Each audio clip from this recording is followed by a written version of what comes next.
5 regras para a mudança. Como tornar seu 2025 muito melhor. Muito prazer, sou Larissa Menegatti, teóloga, mentora de mulheres, autora do livro Tratado da Alma Feminina. E nessa aula de hoje, ou melhor, nesse vídeo aqui, também pretendo que seja uma aula que de fato possa ajudar você nesse caminho.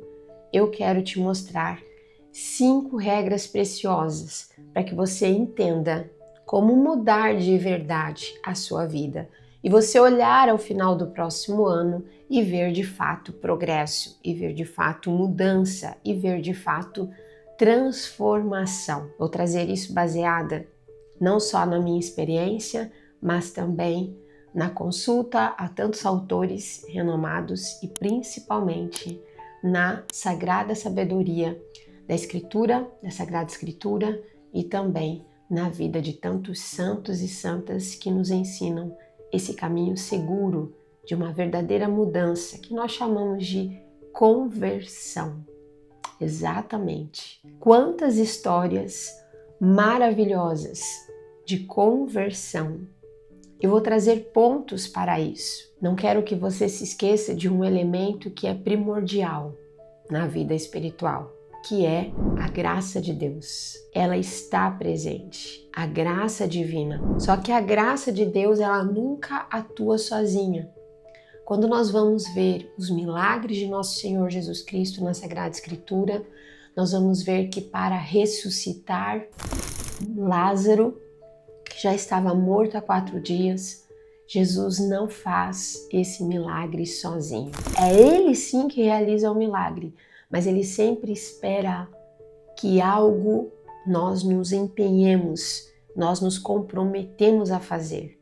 E Ele vai dizer às pessoas que estão ali, tirai a pedra. Eles sentem o peso de tirar aquela pedra. Depois Jesus chama Lázaro para fora e depois Jesus dá uma segunda ordem, desenfaixai-o. Quem tem que fazer isso não é Jesus, Ele não faz com uma varinha mágica, Ele quer que as pessoas que estão ali façam a sua parte. Milagre nas bodas de Caná, a mesma coisa, enchei as talhas de água. Quem transforma a água em vinho é nosso Senhor. Então o milagre, a graça, ela está presente, mas ela não destitui o que compete a mim e a você fazer. E eu vou dar esses passos aqui, essas regras que cabe a mim e a você fazermos, ok? Primeira regra, defina o seu destino, o seu objetivo final. Parece uma coisa tão boba, mas como que nós vamos querer mudança? Como que nós queremos realmente transformação de vida, conversão, se nós não sabemos o que queremos de fato? Se tudo isso ainda é muito confuso, é preciso que a gente olhe a estrela para que chegue ao encontro do menino Jesus. A gente precisa contemplar, saber o que olhar, aonde a gente vai chegar. É preciso que a gente saiba. Há um livro de literatura clássica, Alice no País das Maravilhas, onde ela faz uma conversa com o gato. E o gato pergunta para ela assim, pode me dizer o caminho que você quer tomar? Né? Porque ela pede ao gato que o gato mostre a ela o caminho, mas o gato vai perguntar para ela primeiro, mas você sabe aonde você quer ir? E Alice vai responder, eu não sei aonde eu quero chegar, eu não sei para onde eu quero ir. E o gato responde, para quem não sabe aonde quer chegar, qualquer caminho serve. E nós estamos num mundo aonde a pessoa está caminhando e ela não sabe para onde ela está indo. Por quê? Porque ela não sabe para onde ela quer chegar, aonde ela quer chegar. Então, para quem não sabe onde quer chegar, qualquer caminho serve. E talvez você tenha visto seu relacionamento, você tenha visto seu casamento, você tenha visto sua família, sua vida. Você tomando decisões impensadas, sem consciência, sem saber de fato para onde você quer chegar e apenas nós vamos andando com a manada. É preciso que você Pare e pense: que família eu quero? Que casamento eu quero para minha vida? Sabe por quê?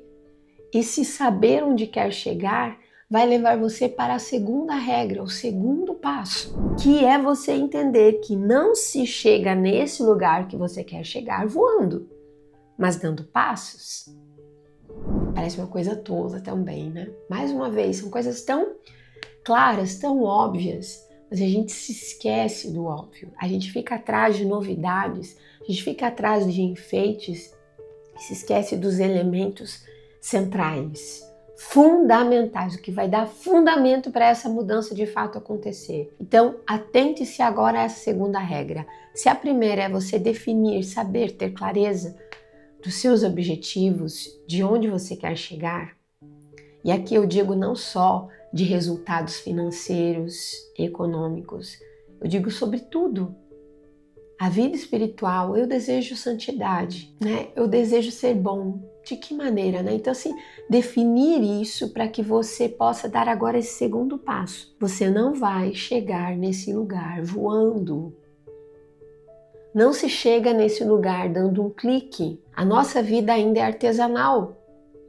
É preciso que eu dê passos. E como isso? Os sonhos e desejos, eles são o ponto final do caminho, certo? Então você precisa saber o que você quer, mas você precisa saber que para chegar lá, você precisa dar passos. Se você não der passos, você não vai sair do lugar. Eu quero um casamento mais feliz, de acordo com a vontade de Deus. Eu quero que os meus filhos sejam educados na fé. Eu quero alcançar esses objetivos na minha vida. Eu quero ser mais bem-sucedida no meu trabalho. Eu quero ter mais resultados aqui, dessa forma, nisso, naquilo. Eu quero ser uma líder melhor, eu quero ser uma pessoa melhor, eu quero ser uma mulher melhor, eu quero ser uma esposa melhor, uma filha melhor. Esses sonhos precisam ser dados passos.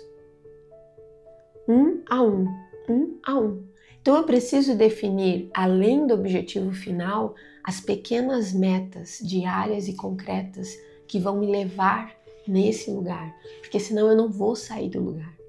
Eu só vou ficar sonhando, eu só vou ficar idealizando um lugar ao qual eu não dou o mínimo passo possível no meu dia para que ele se realize. Então, vença a fantasia. Defina os pequenos passos que você precisa dar para chegar lá. Eu preciso cuidar mais do meu casamento. Eu quero ter um casamento mais feliz. Eu quero ser uma esposa melhor. Então, eu preciso avaliar que pequenos passos eu posso dar no meu dia a dia, concretamente. Todo dia, né, ele chega em casa, ou eu chego em casa e eu já corro para o celular, eu sento no sofá, ou ele senta no sofá, e eu já saio descascando, falando, reclamando. Se eu continuar com essa atitude, lá no final eu vou alcançar o que eu desejo? Não. Então eu preciso dar pequenos passos. Eu vou mudar a minha postura quando ele chegar em casa, ou quando eu chegar em casa. Eu não vou trazer primeiro as reclamações. Eu não vou começar vomitando a minha indisposição, o meu cansaço, as coisas que não deram certo, ou que ele esqueceu, ou que não fez. Mas eu vou pelo menos primeiramente dar um bom dia, uma boa noite. Eu vou primeiro recebê-lo. Eu vou preparar algo diferente, um jantar diferente pra gente. Eu vou começar com essa atitude diferente. É um pequeno passo. Talvez você pense, mas o que isso vai mudar, vai fazer com que eu alcance esse final? É assim, minha querida, são pequenos passos. Tudo na vida é assim. Ninguém chega e sonha sendo médico sem entender que precisa vários e vários finais de semana sacrificar saídas, passeios para estudar. Aquele tempo gasto para poder passar no vestibular, para poder conseguir depois mais 5 anos, né? Ou muito mais às vezes que isso, para você conseguir conquistar aquilo que o teu coração anseia. Então é preciso entender isso.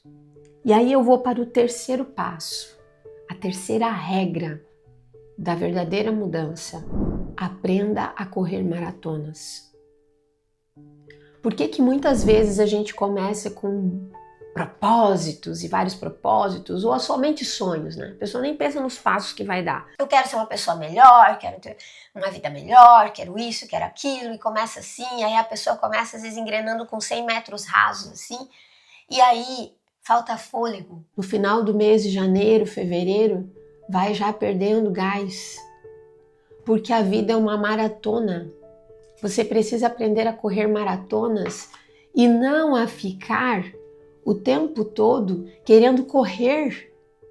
Coloca todo o seu fôlego, com toda a sua ansiedade ou toda a precipitação, sem você calcular se de fato aquilo que você vai, né, aquele passo que você vai dar, você vai concluir, você vai chegar ao final, você vai ter fôlego para isso. E aí você foca somente numa coisa específica e corre que nem uma louca ou começa a fazer, querendo fazer tudo diferente. E você vai ver, eu não tenho energia, eu não consegui. Você abandona o caminho. Você abandona o sonho no meio dele. Você abandona o seu propósito sem chegar ao fim. Exatamente porque você precisa aprender a correr maratonas. E quem corre maratonas precisa desenvolver condicionamento. Vamos pensar agora, quem corre maratona precisa ter condicionamento físico. Não se desenvolve esse condicionamento da noite para o dia. Quem quer correr 42 quilômetros precisa primeiro aprender a correr 1, 2, 5, 10, 20, 30 quilômetros. Precisa aprender a descansar para não lesionar o corpo. Precisa aprender a recobrar as forças, a fortalecer os músculos. Precisa fazer isso diariamente, precisa se exercitar diariamente. Então, para a grande maratona, a pessoa precisa entender isso.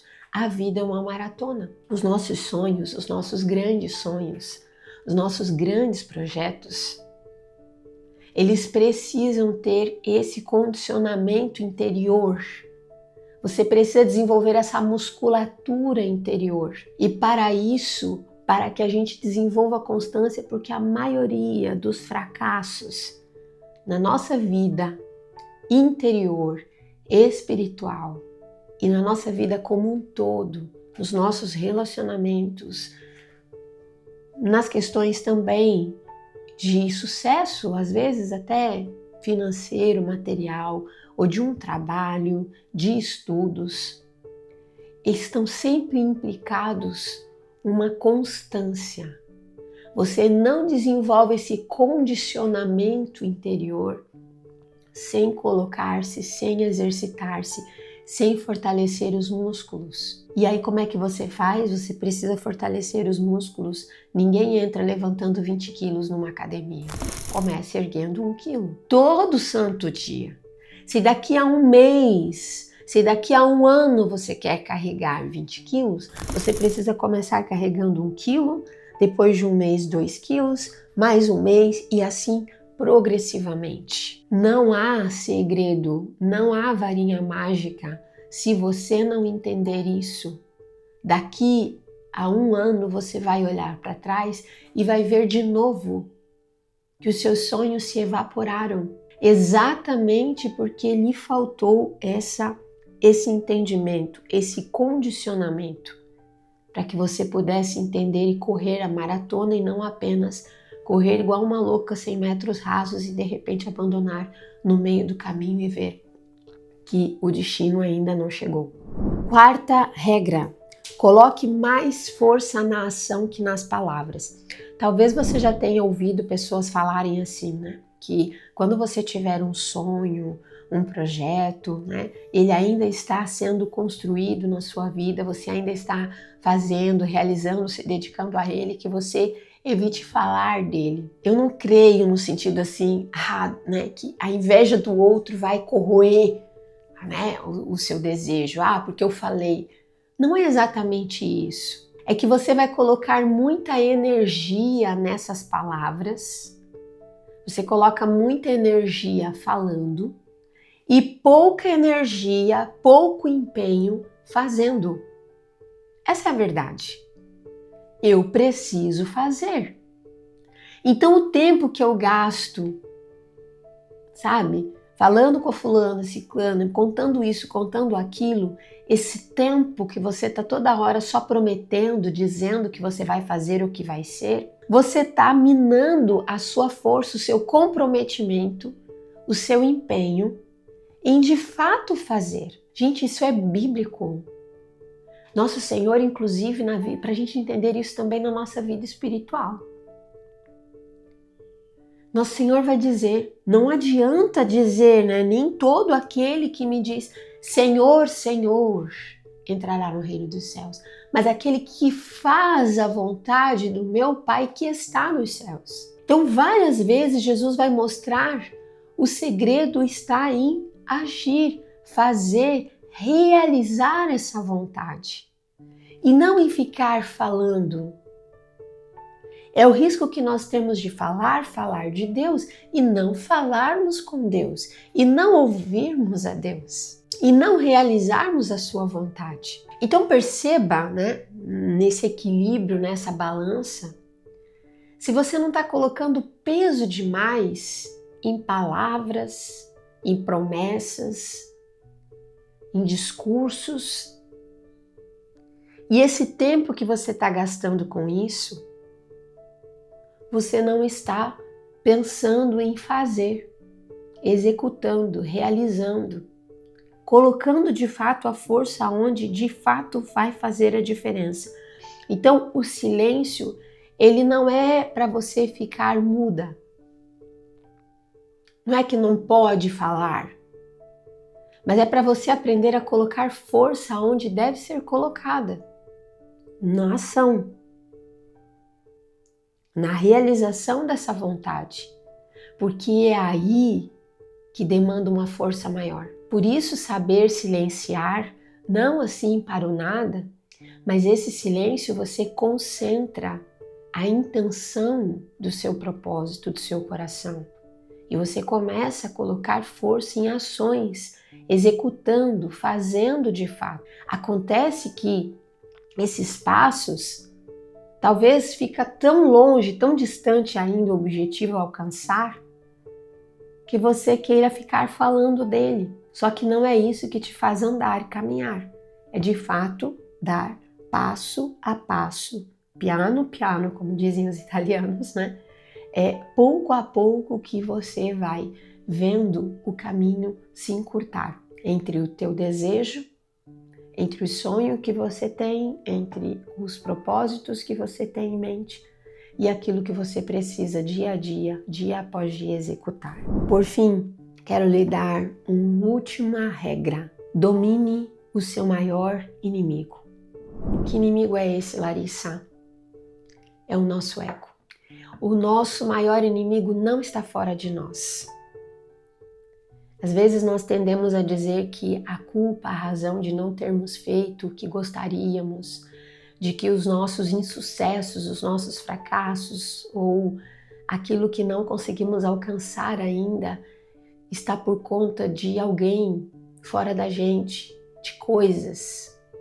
Então a gente projeta para fora de nós uma força determinante que no fundo não está fora, está dentro. Eu inclusive fiz um vídeo falando sobre a contribuição, o poder do desfavorável, que quando as coisas fora de nós se encontram às vezes desfavoráveis, elas podem propiciar que paremos de buscar fora a força interior que temos aqui dentro.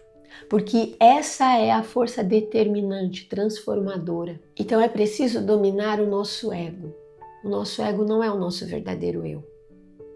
O nosso eu mais profundo se busca, se encontra naquilo que a sabedoria bíblica e a sabedoria dos santos nos trazem, nos ensinam. Santa Teresa d'Ávila vai dizer: a humildade é o estandarte.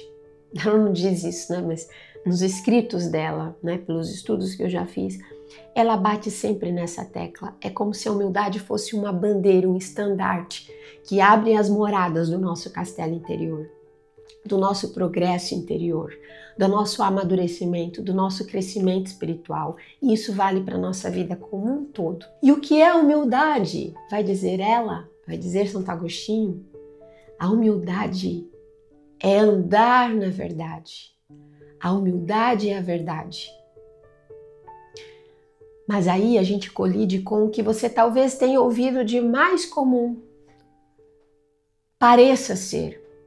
Não seja, você precisa parecer ser, até ser. Você precisa construir a sua marca. Então, as pessoas ficam querendo construir uma fantasia, uma imagem de algo que ainda não se é. E às vezes essa força sobre isso é tão grande que você deixa de buscar ser de verdade. E aí nós nos tornamos uma fraude. Eu não quero que você seja uma fraude, eu quero que você seja de verdade.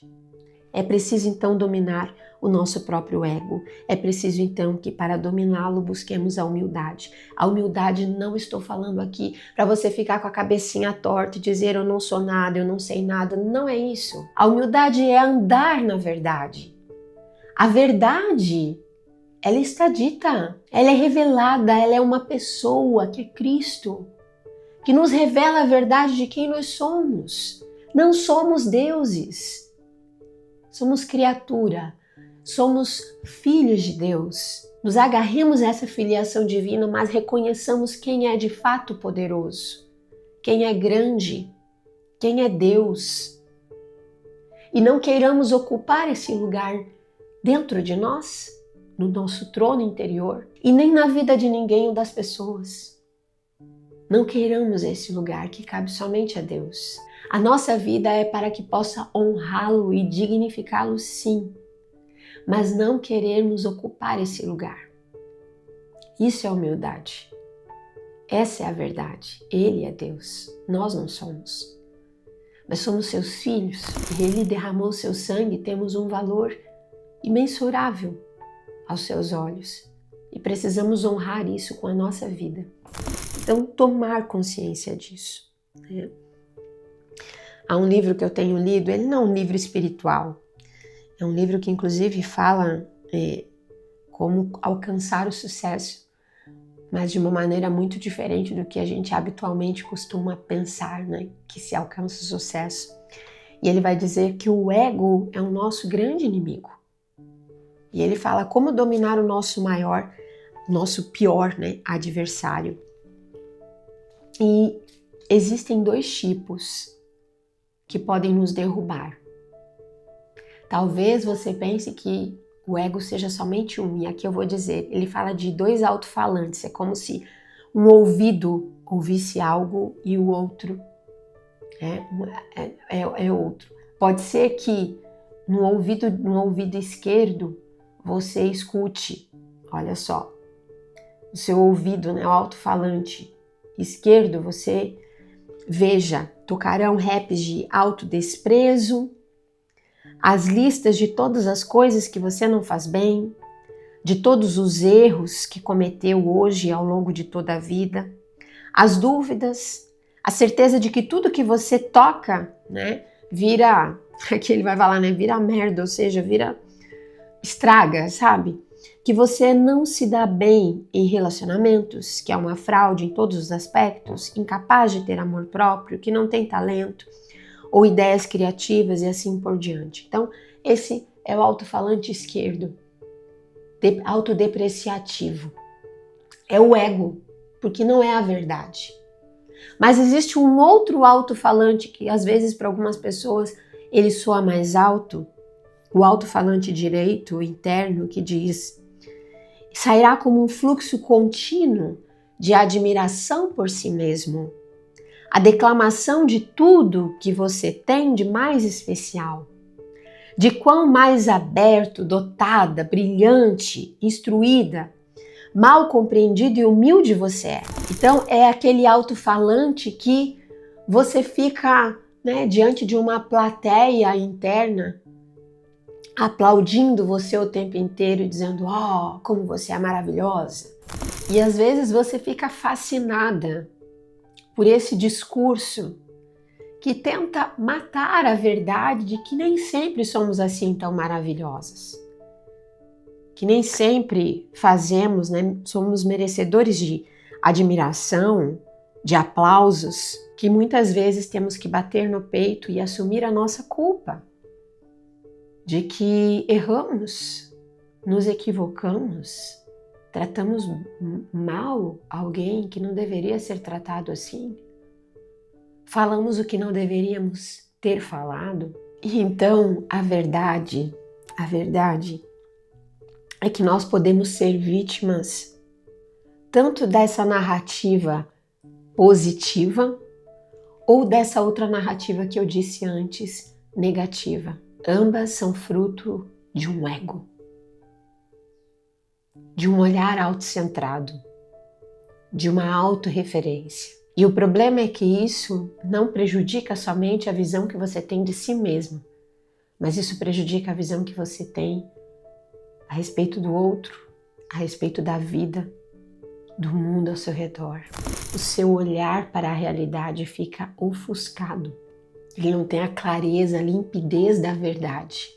E para que você possa, então, trilhar esse caminho da verdade, andando na humildade, é preciso que tenhamos a graça de Deus nos conduzindo, tenhamos a Ele no lugar que Ele deve ocupar na nossa vida, no nosso coração. Porque quando a gente entende que Ele é Deus e que nós somos feitos Suas criaturas, somos filhos amados, sim, amados por Deus, mas somos filhos. A nossa postura diante da vida não é arrogante, ou não deveria ser arrogante, porque sabemos o lugar que é dele e não nosso. Por isso nosso coração torna-se obediente, por isso sabemos que é preciso aprender, sempre aprender, recomeçar quando necessário. Não ter a vergonha de bater no peito e de assumir a nossa culpa, porque sabemos que somos falhos e que diante disso eu preciso ter a coragem de corrigir essas falhas, de ordenar esses erros, de redimir. O desejo de redenção é o desejo de uma vida nova em Cristo Jesus. E isso se mostra numa vida que de fato está buscando aprender, lapidar-se, corrigir-se, melhorar a cada dia. E é isso que faz com que as nossas passadas se coloquem em movimento. De fato, a gente possa dar passos em direção àquilo que Ele sonha para nós. E também aqueles nossos sonhos que, sendo legítimos, por que não serem realizados? Mas é preciso que façamos a nossa parte. E Ele não deixará de fazer a sua. Desejo que Deus abençoe você, que seja um ano de muitas graças, de muitas bênçãos e que não encolhamos as nossas mãos para fazer o que nos cabe fazer na nossa vida. Curta esse vídeo se fez sentido para a sua vida, encaminhe. Não deixe de se inscrever no canal para receber mais conteúdos de formação humana e espiritual para a sua vida.